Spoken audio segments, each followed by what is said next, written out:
Coming up on this edition of Sports Extra, the women's soccer team continues to wow us and advance in the tournament.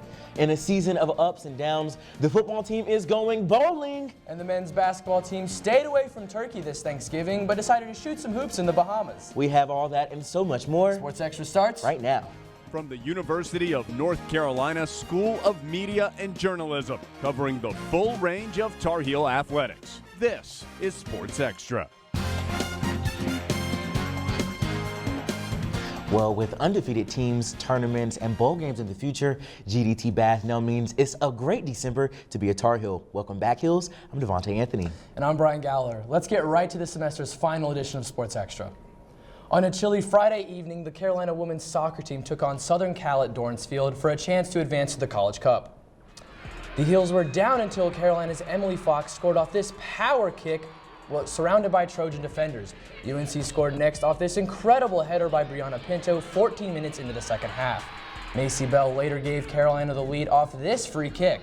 Lotta Wilbermoy delivered the perfect pass to Bell, who headed in the goal to put the Heels up 3-2 with the win. UNC advances to its 29th College Cup. This one will be this weekend in San Jose, California. But I'm excited that we're advancing, and obviously usually we don't give up this many goals, but to have our kids come back and keep coming back to try to win this thing is certainly to their credit. We have one of those teams saving graces live from Dorrance Field with our very own Patsy Montesinos. Patsy? Thanks, Brian. I'm here joined by freshman defender Macy Bell. Macy, thanks for joining us and congratulations on your big win. Thank you. The team was down the first half and you guys were tied the second half. How did you control your emotions? I really looked to the voice of my fellow defender, Lotta, and she just kept us all calm and said, "We got this," and I have complete confidence in our team, so I just knew that we could fight back. And talking about Lotta, you've gained her trust and Anson's trust by making it to the starting lineup. What did Lotta tell you before taking that free kick? We just locked eyes, and she told me to slide in, so I slid in a little bit, and then I feel like we just have this chemistry that we know where each other are going to go, so it just worked out. And you ultimately scored the goal that sent the team to the Final Four. Coming in as a freshman, did you have any expectations, and were making it to the Final Four and being called up to the national team part of it? Definitely. I was there last year when they lost in the championship game, and I just want to play for the seniors, and I know that they haven't won a national championship, so that's what we want for them. So obviously I'd love to win a national championship, but definitely for the seniors. Well, thank you so much for joining us, Macy, and we wish you the best of luck on the next game. Thank you. Back to you guys. Thanks, Patsy. Now, Patsy did mention that Bell will be headed to the ID camp for the national team, and she's not the only Tar Heel making the trip. Sophomore midfielder Brianna Pinto and junior midfielder Emily Fox will join Bell at the camp December 9th through the 14th. Pinto was named first team All-ACC, Fox was named All-Tournament ACC, and as a freshman, Bell has been a great defender for the Heels. You can throw the records out when UNC meets NC State on the gridiron. For football fans in North Carolina, this game is personal. With UNC looking to become bowl eligible in front of a packed Carter Finley Stadium, NC State took the lead in the first half when quarterback Devin Learley lobbed up a touchdown to the wide open Tabari Hines. Carolina came out a different team in the second half, and Javonte Williams put the Heels ahead when he dove across the goal line for the touchdown. Defense came up huge for UNC, forcing NC State into 3 second-half turnovers. Sam Howell finished off the season in style, torching the Wolfpack for 401 yards, including this dime to De'Ami Brown. Fans were leaving early, and you love to see that after Daz Newsome ended the game with his 8th touchdown catch on the season. UNC wins 41-10 and is headed to a bowl game. It's first time UNC has beaten Wolfpack since 2015. I think it was a pretty cool environment. It's cool to be a part of a rivalry like this, but coming in, we want to see their stands gone at least by the end of the third quarter, and that's what we did. The whole game was just get to a bowl game, because we knew if we win, we would go to a bowl game. So I really think the touchdown, it kind of killed NC State's pride. Going in, today we had so much. We obviously wanted to quit. We didn't want to lose to them again. So that was priority number one. Beat the in-state team. But at the same time, we had a bowl game going on, and a lot of the young guys. There's a couple of classes of young guys in here who haven't been to a bowl game. The win against the quote-unquote rival Wolfpack put an end to the Heels' 2-season bowl drought. ESPN has predicted Carolina taking on Navy in the Military Bowl in Annapolis. Another prediction has UNC on the Belk Bowl on New Year's Eve against Florida Atlantic. Official bowl matchups will be announced on December the 8th. Her thoughts on the team's performance on Saturday is football analyst Kirsten Clark. Kirsten? Thanks, Brian. After winning only 2 games last year, the UNC football team has been through a roller coaster of a season. The hype around the UNC football team peaked after the Heels pulled off a dramatic comeback to win their second game against Miami. The next 2 games would bring Carolina back to reality, including a last-second loss to App State. Things went from bad to worse for UNC when the Heels botched a comeback attempt against Clemson by opting to go for 2, and later failed to finish off Virginia Tech in 6 overtimes. UNC found its redemption against Duke when a late interception by Chaz Surratt brought the victory bell back to Chapel Hill. And Saturday's road win at NC State established that there's a new team on top on Tobacco Road. With a bowl game on the horizon, the UNC football team will need to fix a few key issues if the Heels want to end the season on a high note. Although the receiving core has been electric all season, drop passes have been an issue in recent games. The offensive line also struggled in the first half against NC State, unable to give Howell the time he needed to pick out receivers down the field.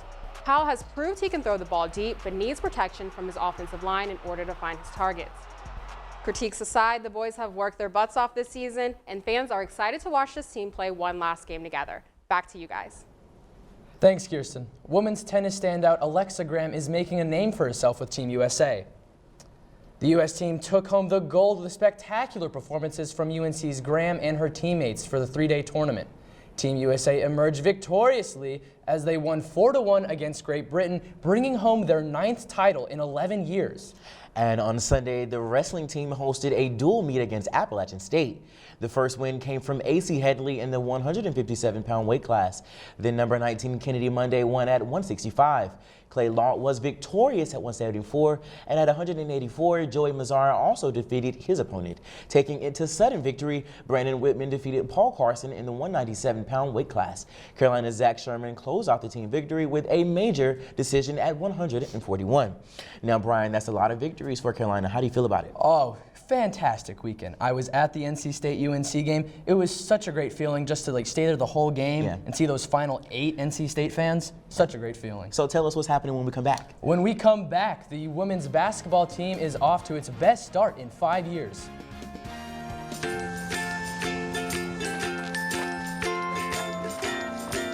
All right, crew, let's get started. All right.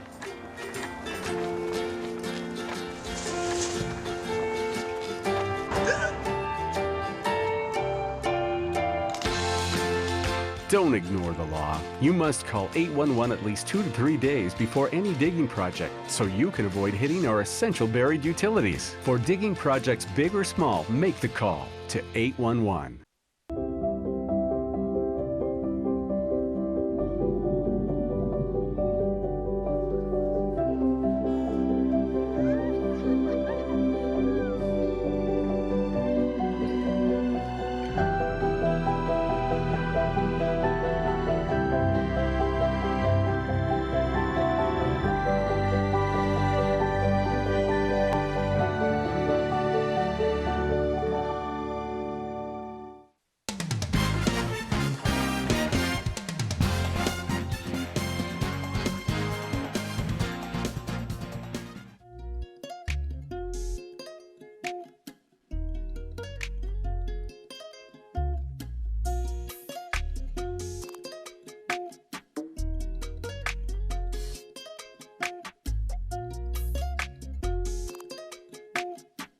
By Alabama. What a split of a ball screen. Look out. Yeah.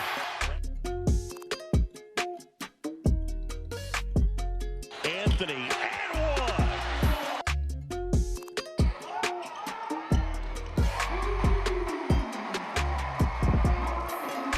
Cole Anthony to inbound.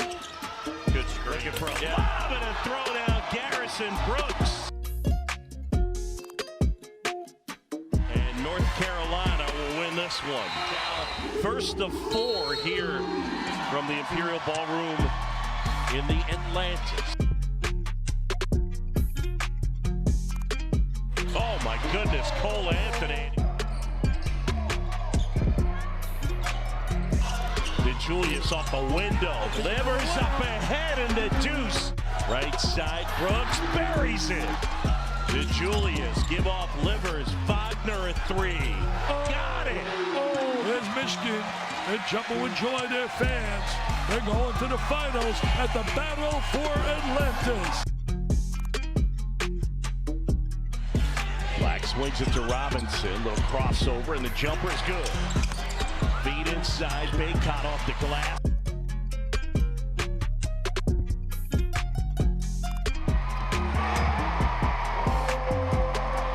Richard up ahead, juiced in. Look at Anthony, wow.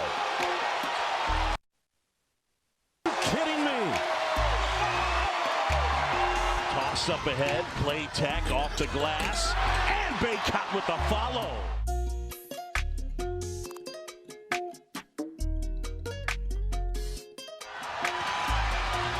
Smith up ahead, bounce pass, Baycott. Say it, KJ Smith has given them just good, steady minutes. 78-74, the final, and Roy Williams' team picks up the win, and they're now 6-1. Splitting their first 2 games in the Battle for Atlantis tournament in the Bahamas, the Heels took on Oregon, trying to get back in the win column.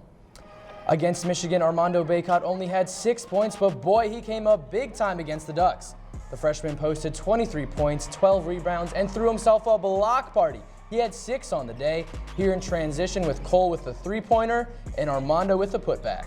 Baycott was absolutely filthy as he gets not 1 block here, but 2 blocks right there in the same possession. Cole Anthony also had himself a day, posting 19 points, and the SportsCenter moment of the day when the point guard got up for that disrespectful block. Heels win 78-74. In the studio, we have basketball analyst Adam Jordan discuss the ups and downs of the boys in blue. Adam? Thanks, Brian. It's unusual to see a Carolina team so heavily carried by its freshmen, but watching forward Armando Baycott's game mature so quickly is a welcome sight for Tar Heel fans. A sure sign of development for a young player is how he deals with adversity. And after stringing together a trifecta of double-doubles against Gardner-Webb, Elon, and Alabama, 3 opponents against which Baycott enjoyed a great size advantage, the freshman played only 6 minutes and put up meager numbers against Michigan and 7'1" center John Teskey.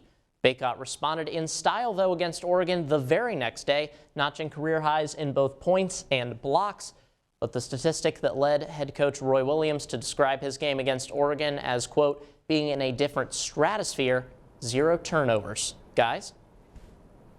Thanks for that, Adam. Roy not only caught dubs in the Bahamas, he passed another legend on the all-time wins list. Roy now stands in 5th place for the most wins as a Division I head coach, passing Adolph Rupp, who had 876. Next in line is the legend himself, Dean Smith, with 879 victories. Roy will look to add another win to his career total when the Heels take on Ohio State on Wednesday at 9:30. While the men's battled in the Bahamas, the UNC women's basketball team took care of business across the Gulf of Mexico in the Cancun Challenge. The tropical climate must have rubbed off on the Tar Heels, who were red hot to start the first game against Temple. It was Medina Muhammad's show early on as she dropped 10 quick points to put the Heels up 12-0. From there on, it was easy sailing for the Tar Heels, who extended their win streak to 5, with some help from senior bucket getters Taylor Coonan and Shayla Bennett. The Heels took the game 71-58. Carolina came out in force on Friday against Missouri with 2 big first-quarter threes from Medina Muhammad and Taylor Coonan, which set the Heels up with an early lead. Shayla Bennett scored 16 points in the game, including this hard drive to the basket. Look at that. Forward Malusha Tingay converted on this layup to give the Heels a boost in the paint. Coonan struck again from 3 late in the game to put it away 82-69. Carolina will be back in Carmichael Arena on Thursday night to take on Illinois. The game changes in sports producing when there's an actual varsity athlete running the show. Nala Terry explains. A day in the life of 6'4" forward Emily Sullivan is way beyond going to the basketball gym in class. This semester, Sullivan has taken on the task of being a full-time sports producer for Carolina Week. Being an athlete really does help. I think that you know the sports a lot better. I think that you can kind of understand what the players are going through when they win, when they lose. You understand all of that on a better level. And I also just think it gives a different eye on it, like a different point of view. This semester, SportsXtra and Carolina Week have given Sullivan a taste of what her future career will be like. Both shows are great experience for any journalism student. They're very real life newsroom type of deal. They just really give you like the experience that you would need if you were in a real newsroom. You shoot your own content, you edit your own content, you have to know how to use the programs that run the show. It really teaches you like real life experience of what you're going to have to do. Just like on the basketball court, Sullivan plans to continue to learn and grow as a sports producer. I'm definitely learning as I go. Like today I had my first live shot in Sports Block, so that was a task. A lot of things went wrong, but you just kind of have to learn as you go. So keep learning there, and then same thing with basketball, just keep improving every game. It's a different, very different field this year than previous years, new coaching staff, new team. So we're just learning as we go with that as well, and just keep improving every game. Improvement in both areas could bring big things for Sullivan in the near future. In Chapel Hill, I'm Nala Terry, reporting. Emily Sullivan is live with us here today in studio. Emily, can you tell us what your favorite part of SportsXtra has been? I mean, I love that we're probably like really close to a family, as close in a class as you can get, and I love being able to see the journalism aspect of sports. Like that's my major, and I love being able to see that and the side of being an athlete. Emily, this has been your team's best start to any season in the last 5 years. What do you attribute to that? Well, we have a new coach, a new staff, a totally new program, and it's like a fresh start for the team. It's something completely new, and I just think that we've really taken and bought in to that new start, and I think that it's working really well for the team. Last question, Emily. How long do you think before Courtney Banghart is able to take this program to a national championship? I think it might be sooner than people think. I think she's done a really good job of turning the program around and just giving it a new, fresh face, and I think that the players have really bought in, so you never know. Folks, there you have it. Emily Sullivan, her team is dominating, and she's rocking the TV control blue too. Thanks, Emily. After a disappointing 5-set loss to Wake Forest on Wednesday, the UNC volleyball team looked to bounce back against the Virginia Tech Hokies. But the Heels lost in disappointing fashion against Virginia Tech, dropping the 5th set 15-11, and they lost the match 3-2. The Heels have been an awesome blocking team. However, they finished with only 2 blocks and lost their second straight match to fall to 15-13. Here's what's coming up for Tar Heel Athletics as we head into finals week. Roy's boys will take on Ohio State Wednesday at 9:30 in the Dean Smith Center. Coach Courtney Banghart's women's basketball team will take on Illinois in Carmichael Arena Thursday at 6 p.m. And Anson Dorrance and the women's soccer team will travel to San Jose, California to take on Washington State in the semifinals of the NCAA tournament. Runners at UNC have a competitive outlet to represent the school on a club level, and Hank Snyder tells us some Carolina students are good enough to compete in the top marathons in the world. Marathons are a daunting task for any runner. Now imagine running 26.2 miles at a 6 minutes and 52 seconds per mile pace. Senior Anders Pekela can say he did that at the Charleston Marathon. Keeping steady is the toughest part, as one can easily slip off pace. Went way faster than I anticipated going. I was hitting like I said, 650s or the 3-hour pace. That's all I needed to hit. I went out in like 6:15s. I hit like 2 550s or something. Running a marathon takes weeks of training, and senior Bridget Sullivan shares what her Boston Marathon training might look like. With the long runs, instead of just doing a long run at like an easy pace, I'm gonna try to do my long runs more thoughtfully, I guess. Like try to do 2-mile warm up and then some sort of mileage at marathon pace and then some sort of mileage at maybe like half marathon pace. Bridget dominated her qualification, running an average 7:22 per mile. Marathons are notorious for the wall, which is where every runner faces the toughest mental battle, and this wall can decide your time. It's being able to kind of like push through that wall and kind of persevere throughout the race that I think is one of the main things that's like really rewarding about running. Showing that you can overcome those like mental barriers during the race and during training. Both runners look to continue their marathon careers and will run Boston in April. In Chapel Hill, I'm Hank Snyder reporting. Brian, almost every sport on Carolina's campus has been exceeding phenomenally. For sure. I'm most impressed with the football team, though. Oh, yes. What bowl do you think they're going to make it to? Ooh. What bowl game in 3, 2, 1? All right. 3, 2, 1. Belk Bowl. Yes, I think they're sir. going to get to the Belk Bowl. In Charlotte, I'd love to go. Yeah. We have basketball on LDOC 2 against Ohio State at 9:30, so the fans better roll out. It's been a great semester. And we hope to see you there. Thank you all for joining us this fall semester. Thanks again for watching. We'll see you all in January.